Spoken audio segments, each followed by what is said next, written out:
Please. Don't read that. Victoria Hale's voice cut through the crowded ballroom so fast that even the people near the bar stopped talking. Daniel Brooks stood near the edge of the stage with a dark blue leather diary in his hand. He hadn't meant to bring it into the middle of the company gala. He hadn't meant for anyone to notice it at all. But Victoria had. She crossed the room in seconds, took the diary from him, and held it against her chest like it was the one thing in the building money couldn't replace. "Did you read it?" she asked. Daniel looked at her. "Some of it." Her face went still. "How much?" Before he could answer, Nathan Reed stepped out from the group of executives behind her. He had a drink in one hand and a small smile Daniel didn't trust. "Why don't you ask him about page 73? Victoria turned toward Nathan. The color left her face. Daniel noticed. So did everyone else. The room had gone quiet enough to hear silverware touch plates across the ballroom. "How do you know about that page?" Victoria asked. Nathan didn't answer. He just looked at Daniel. That was the moment Daniel understood this wasn't about a lost diary anymore. It was about trust. And somebody in that room had already broken it. Victoria looked back at him. "Daniel. What did you read?" He could have told them. He could have repeated the words that had stayed in his head since the night he found the diary. He could have cleared himself right there. Instead, he shook his head. Some truths belong to the person who survived them. Nobody laughed. Nobody whispered. Victoria stared at him like she was trying to decide whether to be angry or relieved. Nathan's smile disappeared. 3 weeks earlier, Daniel Brooks had no reason to believe he would ever be standing at a gala with the CEO of Hale Meridian staring at him like her whole life depended on his next sentence. He was just a single dad working the evening maintenance shift in a 41-story office building in downtown Chicago. He had a 9-year-old daughter named Sophie, an old pickup with 146,000 miles on it, and a checking account that made him nervous every time rent was due. Victoria Hale lived in a different world. Her name was on the building. His name was on a plastic employee badge.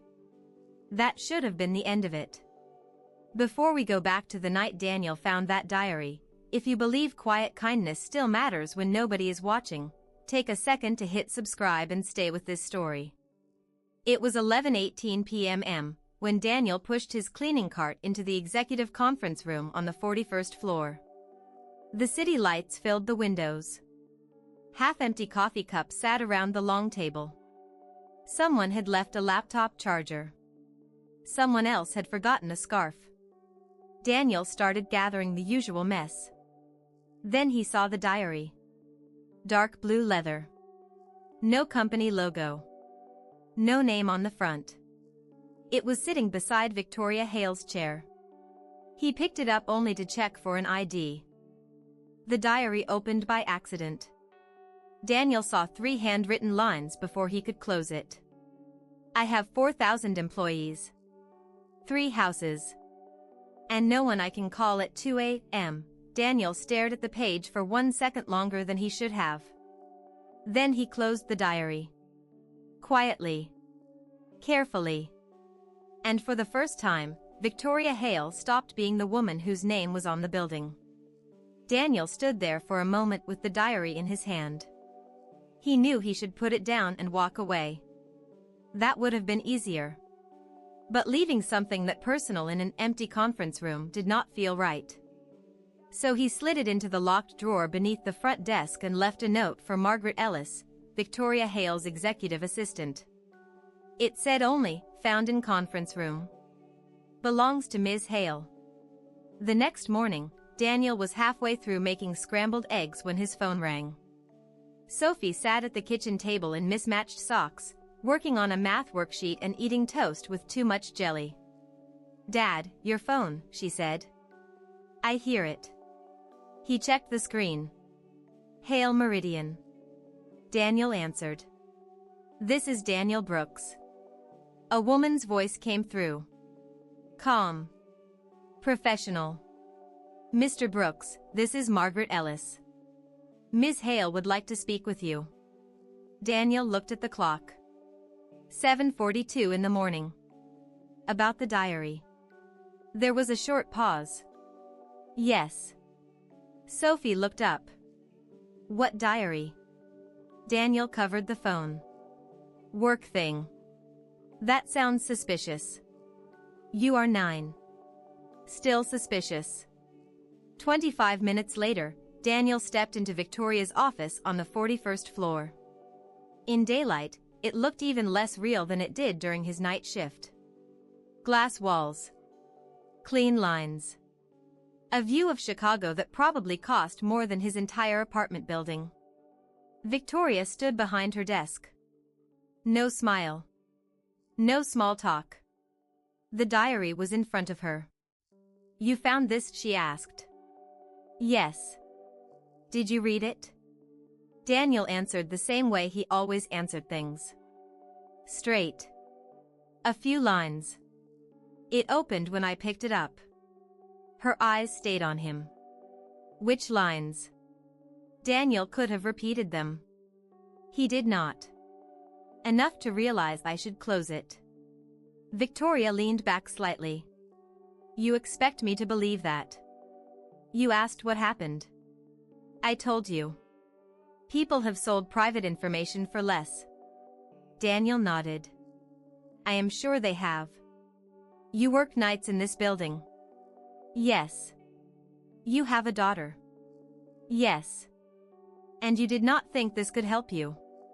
Daniel understood what she meant. Money. A better job. Maybe something bigger. He glanced at the diary, then back at her. No. Victoria frowned. Why not? Daniel shrugged. Because it is yours. The room went quiet. Margaret stood near the door, watching both of them. Victoria looked almost annoyed by the answer. Maybe because she did not believe him. Maybe because she wanted there to be a catch. If I offered you a reward, she asked. I would say no. A promotion? Still no. Victoria stared at him. Daniel checked the time on his phone. If that is all, I need to take my daughter to school. That seemed to surprise her more than anything else. You are leaving. Unless I am fired. Margaret almost smiled.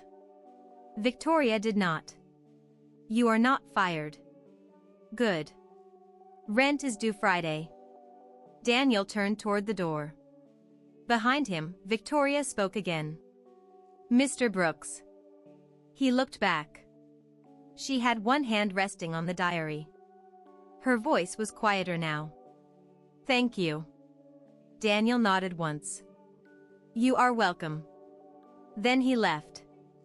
Victoria stayed where she was, looking at the closed door. She had spent years learning how to read people in boardrooms, meetings, and negotiations. Everyone wanted something. That was the rule. Daniel Brooks had just walked out without asking for a single thing. And for reasons she could not explain, that bothered her more than if he had asked for money. For the next few days, Victoria found herself noticing Daniel in places she had never noticed anyone from the night crew before. He was there near the elevators at 9:30, pushing a cart with cleaning supplies. He was there in the lobby fixing a loose cabinet hinge.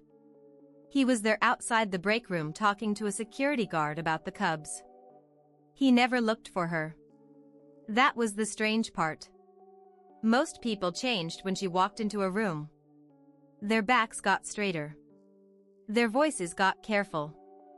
Daniel just gave her a small nod and kept doing whatever he was doing. On Thursday night, Victoria stayed late after a meeting ran past 10. She had skipped dinner again. Margaret had already gone home. The executive floor was quiet except for the hum of the air system and the soft sound of a vacuum somewhere down the hall. Victoria stepped into the employee break room to get coffee and stopped. Daniel was sitting at one of the small tables with Sophie. The girl had a notebook open in front of her and a plastic container of macaroni and cheese beside it. Daniel looked up. Ms. Hale. Victoria glanced at Sophie. I did not know children were allowed up here. Daniel stood. My sitter cancelled. Margaret said it was fine for one night. Sophie looked at Victoria, then at her father's face. Are you the boss? Daniel closed his eyes for half a second. Victoria almost smiled. I am one of them. Sophie nodded like that made sense. You look hungry. Sophie. What? She does. Victoria looked down at the coffee machine. I am fine. Sophie pointed at the empty chair. We have extra. Daniel gave his daughter a look. That is not really extra. That is my lunch tomorrow. Dad. Victoria laughed before she could stop herself. It was small, but real. Daniel heard it. So did she. I can order something, Victoria said.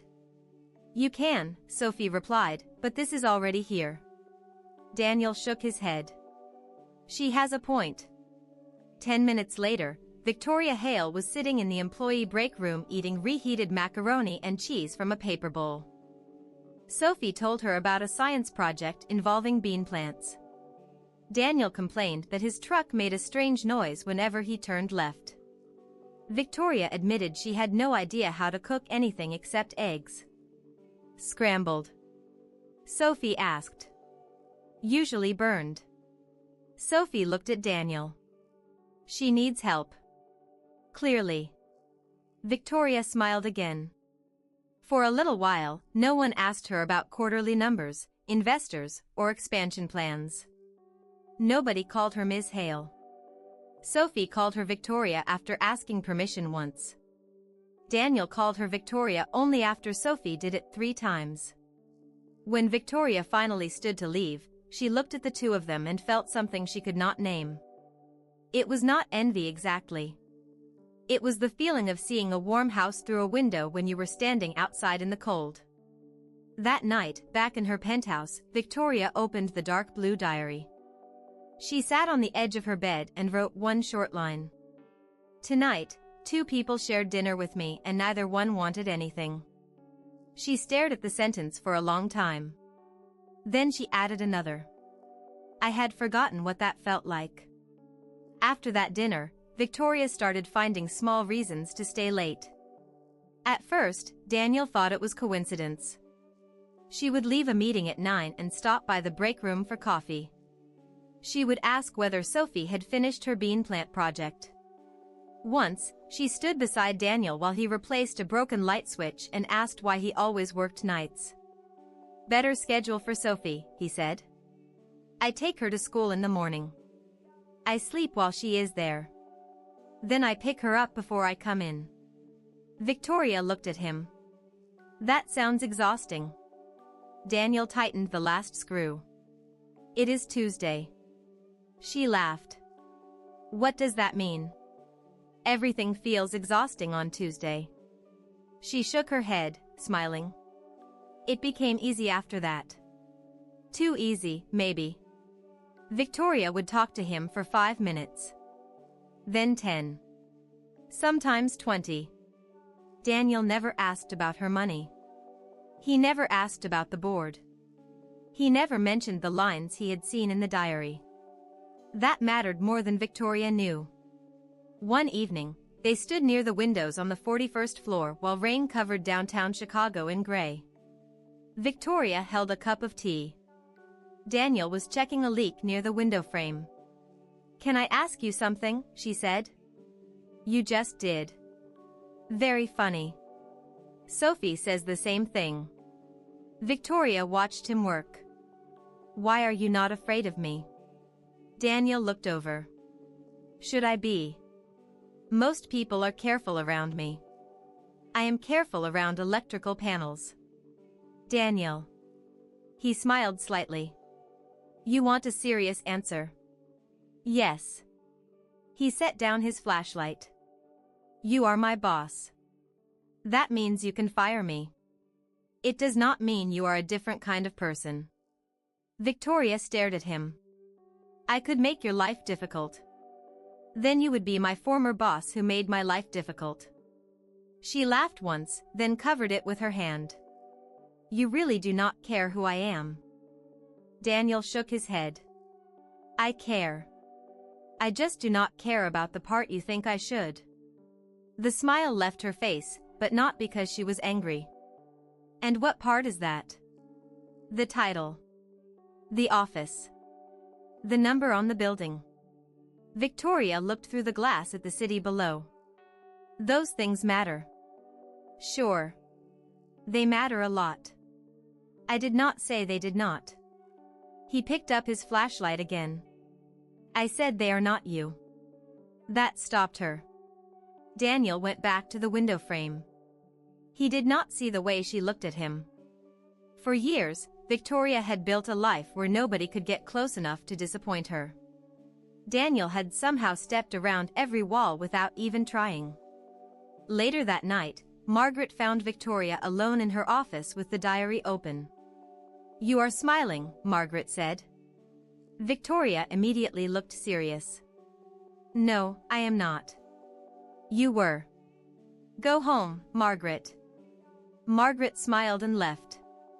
Victoria looked back at the page. She wrote Daniel's name, then stared at it. For a moment, she considered crossing it out. Instead, she wrote one sentence beneath it. He knows something about me that I never meant him to know, and somehow, he is the only person who has never used it against me. Victoria did not plan to go to Daniel's apartment. It happened because Sophie left her science project at the office. Daniel had already gone home when Margaret found the little cardboard tray with 3 bean plants sitting beside the break room window. Victoria looked at it, then at the address taped to the bottom. I can have someone deliver it, Margaret said. Victoria picked it up. I am going that direction. Margaret gave her a look. Victoria ignored it. Daniel opened the door wearing an old gray t-shirt and holding a dish towel. He looked surprised. Victoria. She lifted the tray. Emergency agriculture delivery. Sophie appeared behind him. My beans. She grabbed the project carefully. I thought I lost them. Daniel stepped aside. Come in for a minute. Victoria hesitated, then entered. The apartment was small. Clean, but lived in. A stack of mail sat near the door. A pair of sneakers rested under the kitchen table. Something smelled like tomato sauce and garlic. We are making spaghetti, Sophie said. Dad uses too much garlic. That is not possible, Daniel said. It is very possible. Victoria smiled. I should go. Sophie looked disappointed. You could stay. Daniel glanced at Victoria. Only if you want to. Victoria should have said no. She had a conference call in the morning. She had emails waiting. She had a driver downstairs. Instead, she set her purse on the chair. All right. But only for a little while. Dinner was simple. Spaghetti, salad, and store-bought bread. Sophie talked most of the time. She told Victoria about school, her teacher, and a girl named Madison who always borrowed pencils and never returned them. Daniel listened like every detail mattered. Victoria noticed that. After dinner, Sophie carried her project to her bedroom. Daniel started clearing the table. Victoria picked up a plate. What are you doing? He asked. Helping. You are a guest. I know how plates work. I was not sure. You are a chief executive officer. She gave him a look. That was almost funny. They stood at the sink together. For a few minutes, neither spoke. Then Victoria noticed the dark blue diary partly visible inside her open purse. She had brought it from work without thinking. Daniel noticed it too and looked away immediately. Victoria saw that. You really never read more, she asked. Daniel dried his hands. Victoria. I am asking. No. Not even when you knew there was something important in there. Important to you. She was quiet. Then she reached into her purse and took out the diary. There is a page I keep thinking about. Daniel did not move. You do not have to tell me. I know. Victoria opened the book. A folded sheet slipped out and landed on the floor. Daniel bent down, picked it up without looking at the writing, and handed it back. That small gesture made her decision for her. She sat at the table. Page 73, she said. Daniel sat across from her. Victoria looked at the closed diary in her hands. My biggest fear is not losing the company. It is not losing money. It is not even failing. Her voice got quieter. I am afraid that one day I will be gone, and people will remember the title, the building, the numbers. But nobody will remember me. Daniel did not rush to answer. He let the silence sit there. Then give someone something else to remember, he said. Victoria looked up. Like what? Daniel shrugged. That part is up to you. No big speech. No promise to fix her life. Just that. From the hallway, Sophie called, Dad, I need tape. Daniel stood. Coming. Victoria watched him walk away. Then she looked down at page 73. For the first time, the words did not feel like a confession. They felt like a choice. The next morning, Victoria knew something was wrong before Margaret finished closing the office door. Margaret placed a tablet on the desk. You need to see this. Victoria looked down. A business news site had published screenshots of handwritten pages from her diary. Not all of them. Just enough. A line about waking up in a quiet penthouse. Another about not trusting people who smiled too quickly. Then a sentence about wondering whether anyone would stay if the money disappeared. Victoria felt her stomach drop.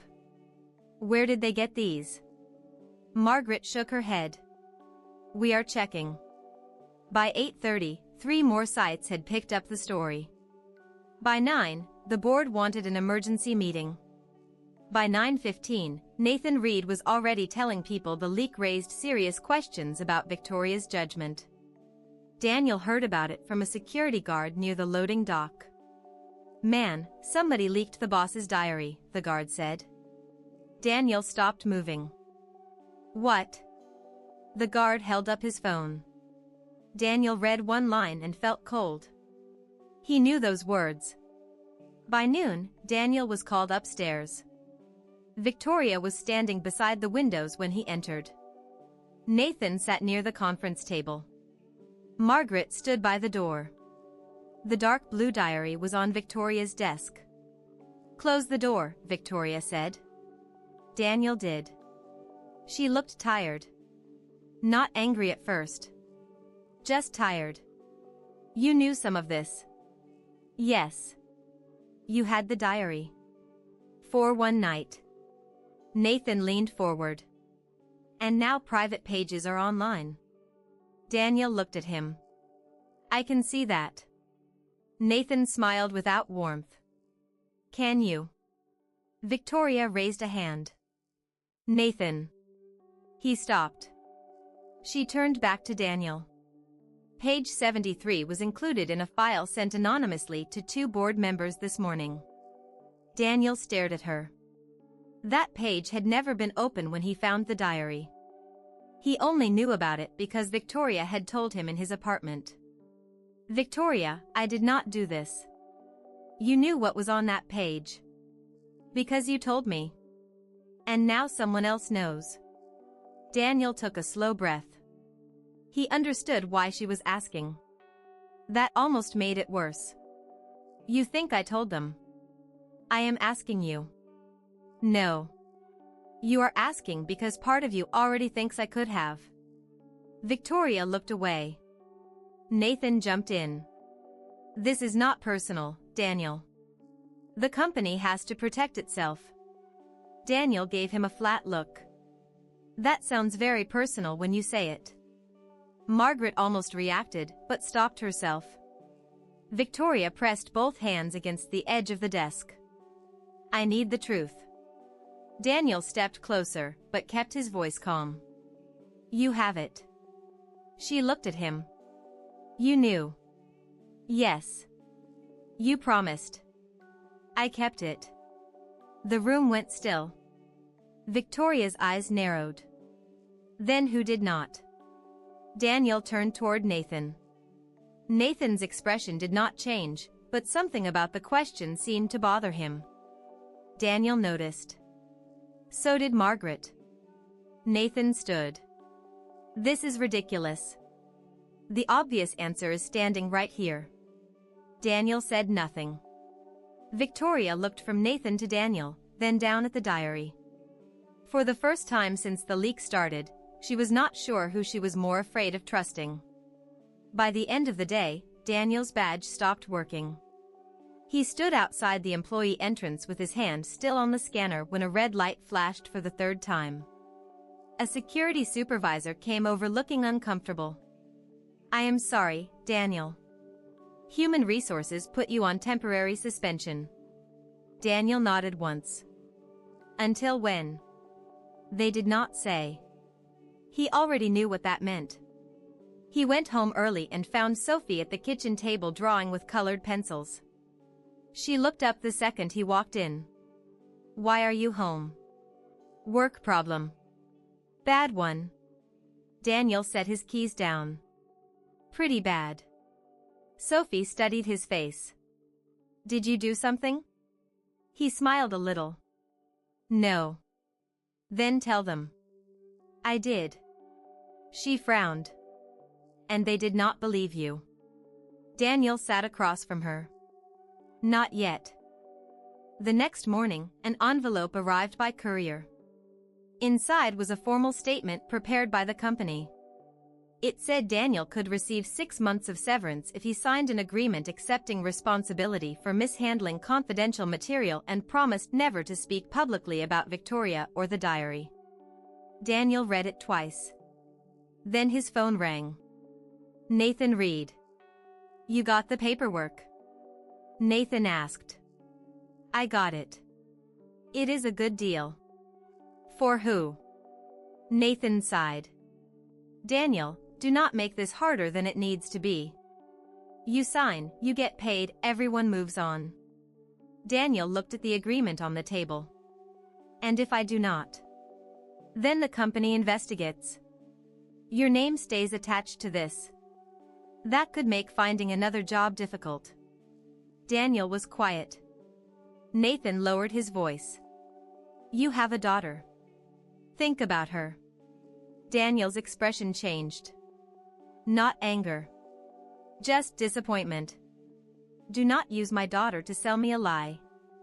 Nathan went silent. Daniel continued. I did not leak anything. I am not signing something that says I did. Then prove it. Daniel looked toward his bedroom.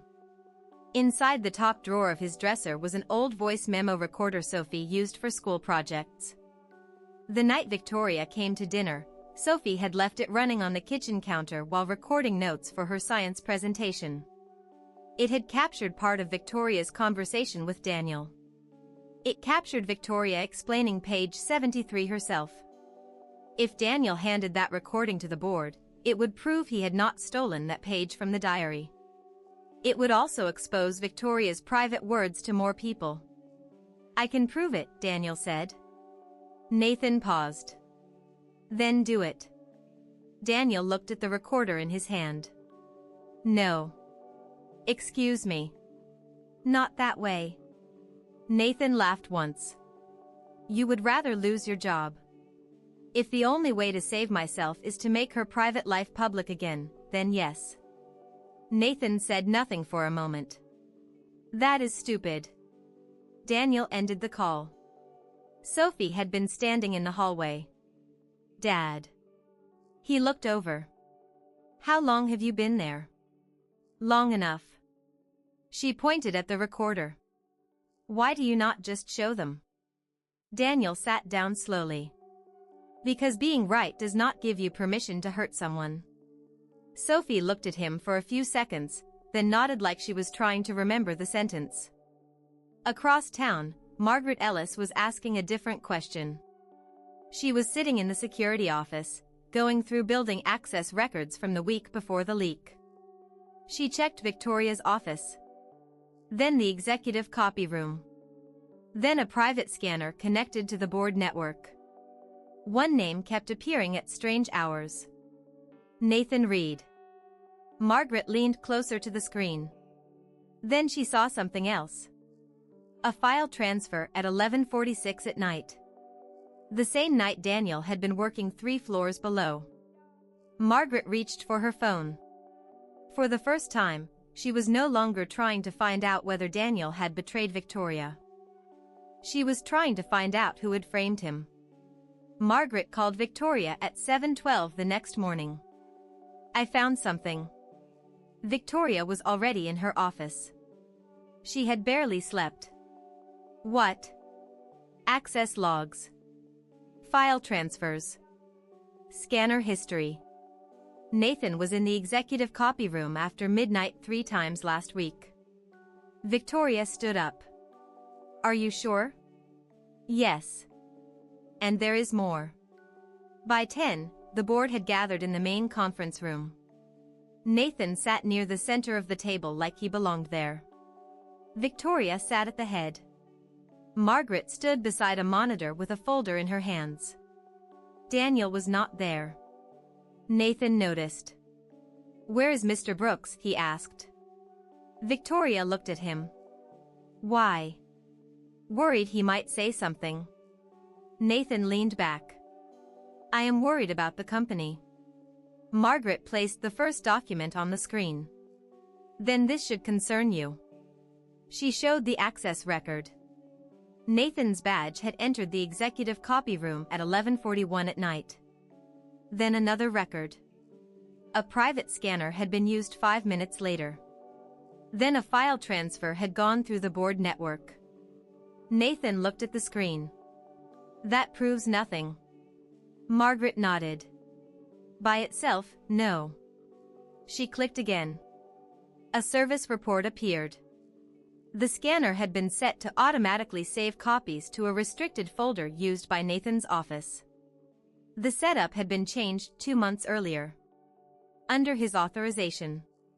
The room got quieter. Someone on my staff could have done that, Nathan said. We checked, Margaret replied. Your assistant was in Boston. Your analyst was on vacation. You were in the building. Nathan looked at Victoria. This is getting ridiculous.